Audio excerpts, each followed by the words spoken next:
Je m'appelle Patricia Blaise, je suis guide bénévole à la Maison Schweitzer. On a environ 10 000 lettres qu'on a récupérées qu'Albert Schweitzer a écrites, mais on estime à 200 000 les lettres qu'il a réellement écrites.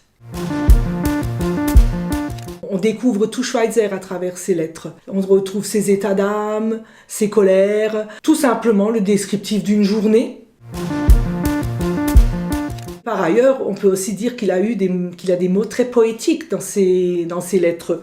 Je peux vous donner un petit exemple d'un courrier qu'il avait écrit à Hélène, sa future épouse à l'époque, Hélène Breslau. Donc il date de 1908, il était dans un train. « Quand je pense à vous, c'est comme un rêve. Quelque chose de simple et de profond règne sur mes pensées. Et cependant, je pense. Mais toutes mes pensées se promènent en habit du dimanche. » C'est quand même quelque chose de très poétique.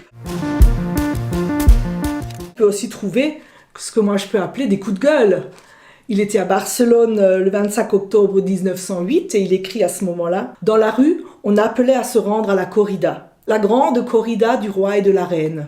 Et moi, je devais, le lendemain, jouer de la musique spirituelle pour ce peuple de brutes. » Là, on retrouve aussi des allusions de son éthique, du respect de la vie, de toute forme de vie.